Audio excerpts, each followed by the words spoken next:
Section 7. Trustee Sale Purpose and Process. Don't default. Over the next several weeks, Melissa found herself meeting with more homeowners facing financial hardship than ever before. Some had already received a notice of trustee's sale, while others had only recently fallen behind on their mortgage payments. Although every situation was different, one question seemed to come up during almost every appointment. What exactly is a trustee sale? Melissa realized that while she understood the basics of the foreclosure process, many homeowners had no idea what would actually happen if the lender moved forward with the sale. They imagined a courtroom, a judge, or a lengthy legal battle. In reality, Arizona's foreclosure process was very different. Before her next appointment, Melissa stopped by David's office. "I've explained trustee sales to clients before," she admitted, "but I want to make sure I'm explaining them correctly." David smiled. "That's a good question, because understanding the purpose of a trustee's sale helps agents explain the process without giving legal advice." He walked over to the whiteboard and drew 3 circles. The first circle represents the borrower. The second represents the lender. The third represents the trustee. Most homeowners believe the trustee works for the bank, David explained. While the trustee is named in the deed of trust and carries out the foreclosure process, the trustee's responsibility is to conduct the sale according to Arizona law and the terms of the deed of trust. The trustee is responsible for following the statutory process, providing the required notices, and conducting the public auction. Melissa looked at the diagram. So the trustee isn't the one deciding whether to foreclose? Exactly. That decision belongs to the lender after the borrower defaults under the terms of the promissory note and deed of trust. David explained that Arizona primarily uses deeds of trust rather than traditional mortgages. Because of that, most residential foreclosures occur through a non-judicial trustee sale, allowing the lender to recover the collateral without first filing a lawsuit. This process generally saves time and expense, while providing borrowers with notice and an opportunity to explore alternatives before the scheduled sale. Melissa thought for a moment. "So the purpose of the trustee's sale isn't to punish the homeowner?" "Not at all," David replied. "The purpose is to allow the lender to recover the unpaid loan balance by selling the property after a default. It also provides a public and transparent process where qualified buyers have an opportunity to purchase the property." He continued, "Remember, lenders don't make money owning homes. Their goal is to recover the money they loaned. A foreclosure is usually the last option after other attempts to resolve the default have failed." David then pulled up an actual notice of trustee's sale. This document is one of the most important notices a homeowner will receive. Arizona law requires that notice be provided before the sale, giving the borrower time to evaluate available options. During that period, some homeowners may qualify for reinstatement, loan modification, a traditional sale, or a short sale, depending on their circumstances. Melissa nodded.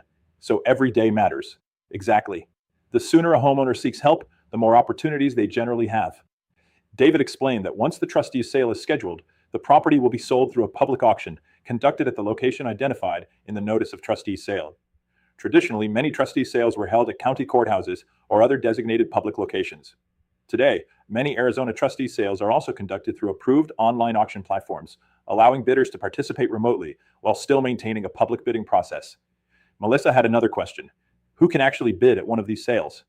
"In most cases," David answered, "any qualified bidder who meets the trustee's requirements may participate.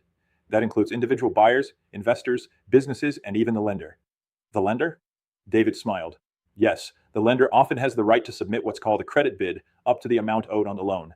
If no higher bid is received, the lender may become the successful bidder, and the property becomes real estate owned, or REO. Melissa had heard the term before, but never fully understood how it happened. "So that's why banks end up owning homes." Exactly. David reminded her that trustee sales are very different from traditional real estate transactions. Properties are generally sold as is, often without inspections, seller disclosures, or financing contingencies. Winning bidders are expected to understand the risks before participating. Depending on the circumstances, buyers may also need to research title issues, homeowner association obligations, unpaid property taxes, or other matters that could survive the foreclosure sale. Realtors should encourage buyers interested in trustee sales to perform appropriate due diligence before bidding. Melissa laughed. "It sounds exciting on television." David smiled. "Television leaves out the research."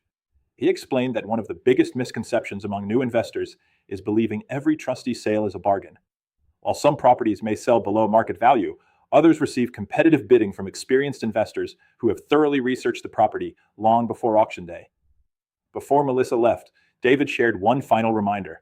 As realtors, we also need to be careful when advertising distressed properties. He explained that if a property is marketed as a short sale or foreclosure opportunity, the advertisement must be truthful and not misleading.